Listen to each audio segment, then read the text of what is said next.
आजकल वर्मा जी की पत्नी देवकी जी केबल पर रियलिटी शोज देख देख कर बहुत कुछ सीख रही हैं। जैसे आज तो वो सुबह सुबह बेसुरे आलाप ले रही हैं। सारे गा मा धा। माँ जी, सारे गामा पाधा नीसा होता है। अरे वो तो सब गाते हैं, ये मेरा स्टाइल है।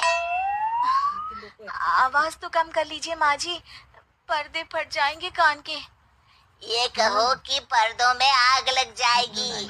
देखना, मेरी आवाज सुन के जज आग लगा देगी, आग लगा देगी, तू तो आग लगा देगी, ऐसा बोलेंगे। सरिता वहां से परेशान होकर चली जाती है और सास रियाज जारी रखती है। सारे गाओ, सारे नाचो। तभी बाबूजी दुकान से लौटते हैं। अरे देवकी, क्यों तानसेन बनी हुई है? कान से खून निकालोगी क्या? अरे क्या हुआ, रियाज तो करने दो मुझे। इसको रियाज बोलते हैं? ऐसा लग रहा है जैसे घोड़े ही हिला रहे हैं। घोड़े पे बैठ के ही बम्बई जाऊंगी मैं तो, जब जज साहब कहेंगे कि देवकी तुम मुंबई आ रही हो। जज साहब, वो अदालत वाले? अरे नहीं नहीं, बड़े लोग हैं, आप नहीं जानते हैं। ओ मैं तो छोड़ चली अपना ये देश, बम्बई मुझे प्यारा लगे। गाना गाती हुई देवकी चली जाती है और बाबूजी अपनी सरफिरी पत्नी के इस संगीत प्रेम की चर्चा करने बहू के पास चले जाते हैं। अरे सरिता बेटा, सुनो तो, ये तेरी सास को क्या हुआ है बेटा? सुबह तो अच्छा भला छोड़कर गया था इसे। सिंगर बनेगी अब वो। सिंगिंग रियलिटी शो में जाने की सुबह से तैयारियां चल रही हैं इनकी। हाँ, अब तो कोयल के सुर मेंढक छेड़ेगा। हे भगवान, सद्बुद्धि दो इसे। इधर बाबूजी भगवान को कहते हैं और उधर राधा रानी प्रकट हो जाती है, देवकी की मोहल्ले की सबसे पक्की दोस्त। क्यों री देवकी, काहे इतना गला फाड़ रही है? कोई चीखने चिल्लाने का कंपटीशन है क्या? अरे ये देख, नया सिंगिंग शो, मैं भी गाऊंगी, हिंदुस्तान के दिलों की धड़कन बनूंगी। अरे इतना बेसुरा गा के दिलों की धड़कन नहीं, दिलों का अटैक बन जाएगी। इससे तो अच्छा है कि नाच ही ले। वैसे भी दिन भर मोहल्ले में नाचती तो रहती है तू, कभी इसके घर कभी उसके घर। देवकी को समझ में आ जाता है कि उसका गाना किसी को पसंद नहीं आ रहा।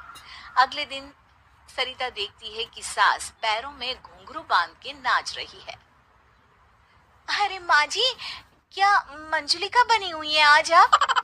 अरे नाचने दे बहू, जब तक है जान जाने जहां मैं नाचूंगी।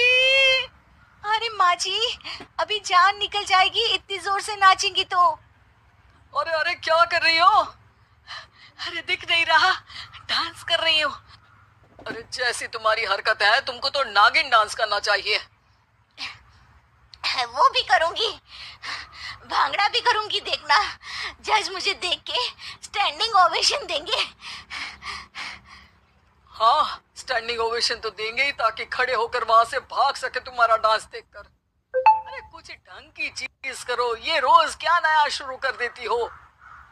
सास को लगता है कि उसका डांस का सीन भी बिगड़ गया। अब वो टीवी देख के कोई और कलाकारी ढूंढने लगती है।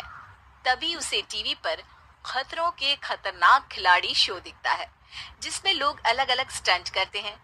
बस देवकी को नया काम मिल जाता है। अगले दिन सुबह देवकी डंबल लेकर कसरत करने लगती है। माँ जी, ये क्या कर रहे हैं आप? अरे खरी जैसे बनकर खलबली मचा दूंगी। कल मैंने खतरों के खतरनाक खिलाड़ी देखा और सोच लिया कि मुझे वही जाना है। हाँ बस। तभी वहाँ बाबूजी भी आ जाते हैं। अरे इतना भारी डंबल, अरे गिर मत जाना कहीं लेकर। अरे चुप करो, तुमसे कुछ नहीं होता इसका मतलब ऐसा नहीं कि मुझसे भी कुछ नहीं होगा। मैं तो खतरों के खतरनाक खिलाड़ी में जाने वाली हूँ। हाँ, मैं तो इस शो में तभी गया था जब तुमसे शादी हुई थी। तुमसे शादी करना भी खतरों के खतरनाक खिलाड़ी में जाने से कम थोड़ी ना। अब चुप भी रहिए। अरे बहू, वो भारी वाला डंबल उठाकर ला दो। अरे नाना माँ जी, आप संभाल नहीं पाओगी। अरे मैंने टीवी में देखा था, एक आदमी कार उठा लेता है, इतना तो मैं उठा ही सकती हूँ ना। बहू घबराते हुए भारी वाले डंबल माँ के हाथ में दे देती है। जैसे ही माँ दोनों हाथ ऊपर करती है, पूरे शरीर का बैलेंस बिगड़ जाता है और वो पीछे की तरफ गिर जाती है। डंबल जाकर टीवी में लगता है और टीवी फूट जाती है। माँ जी, उठिए माँ जी। बाबूजी बहुत तेज हंसने लगते हैं। बाबा बाबा, टीवी और बीवी दो टेंशन थे मेरे, आज एक कम हो ही गया।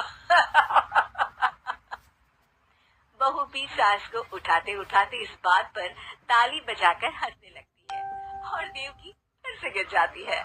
और इस बार देवकी भी अपनी बेवकूफी पे हंसी रोक नहीं पाती।